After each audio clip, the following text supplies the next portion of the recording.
Urbanizatsiya va shaharsozlik sohasida bosh reja bilan ishlashning yangi tizimi joriy etiladi. Andijondagi poliklinikada fojia yuz berdi va 4 kishi vafot etdi. Farg'onada bank mansabdori bankomatlardan katta miqdorda pul o'g'irladi. O'simliklar karantini agentligida milliardlab so'mlik korrupsion sxema fosh etildi. Kun davomida kunuz yoritgan muhim mahalliy yangiliklar tafsiloti bilan tanishtiramiz. Assalomu alaykum. Prezident Shavkat Mirziyoyev urbanizatsiya va shaharsozlik sohasida amalga oshirilayotgan islohotlar samaradorligini oshirish yuzasidan taqdimot bilan tanishdi. Bosh reja va master reja bilan ishlashning yangi tizimi taklif etildi. Unga ko'ra, birinchi bosqichda bosh reja bo'yicha ma'lumotlar to'liq jamlanadi va aktuallashtiriladi. Ikkinchi bosqichda raqamlashtirish amalga oshiriladi. Uchinchi bosqichda monitoring tizimi yo'lga qo'yiladi. To'rtinchi bosqichda esa kompleks axborot tahlil tizimi shakllantiriladi.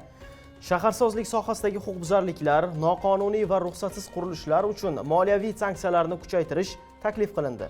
Ulushli qurilishni moliyalashtirishning yangi tizimi, escrow hisob varaqlari mexanizmi ham muhokama qilindi. Bunda xaridorlar mablag'i vakolatli bankdagi maxsus hisob varaqda saqlanadi. Qurilish ishlari belgilangan shartlar asosida bajarilgandan keyingina quruvchiga o'tkaziladi.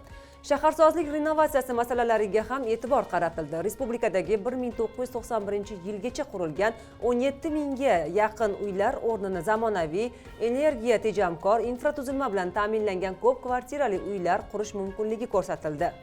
Navbatdagi mavzu bilan davom etamiz. Andijon viloyati Marhamat tumanidagi markaziy poliklinikada inson o'limiga sabab bo'lgan fojia yuz berdi. Kun.uzga ma'lum bo'lishicha, tozalash inshooti chiqindi suvlar to'planish sig'imi nasos agregatorini tozalash vaqtida 57 yoshli santexnik gazdan zaharlangan. Uni qutqarishga harakat qilgan yana 3 kishi, qorovul, elektrik va chiqindi mashinasi haydovchisi ham zaharlanib vafot etgan. Favqulodda vaziyatlar vazirligi matbuot xizmati Marhamatdagi holatda qutqaruvchilar 4 nafar jasadni chiqarib olganini tasdiqladi. Holat yuzasidan jinoyat ishi qo'zg'atilib, vakolatli organlar tomonidan tergov harakatlari olib borilmoqda. Navbatdagi mavzu. Milliy bankning Farg'ona viloyati bosh boshqarmasi bo'limi boshlig'i lavozimida ishlagan shaxs bankomatlardan 7 ta holatda 845 million so'm o'g'irlagani aniqlandi. U bankomat seyfini o'zida bo'lgan kalit yordamida ochib, himoya ipini kesgan hamda pulni olgach, ipni superkley yordamida yopishtirib qo'ygan. Shuningdek, u 2019-2024 yillar davomida 113 nafar mijozga tegishli bank kartalarini almashtirish jarayonida aslida mavjud bo'lmagan 641 million so'm pul mablag'ini hosil qilgan. So'ngra bu pullarni boshqa plastik kartalarga mobil ilovalar orqali o'tkazib, bankomatda naqdlashtirib olgan. Sud hukmi bilan u 8,5 yilga ozodlikdan mahrum qilindi. Undan bank foydasiga 1 milliard 486 million so'm moddiy zarar undirish belgilangan. Davom etamiz. Bosh prokuratura huzuridagi departament tomonidan o'tkazilgan tezkor tadbirlarda o'simliklar karantini va himoyasi agentligi tizimida import hujjatlarini rasmiylashtirish bilan bog'liq korrupsion sxema fosh etildi. Tergov davomida milliardlab so'mlik shubhali mablag' aylanmalari ham aniqlangan.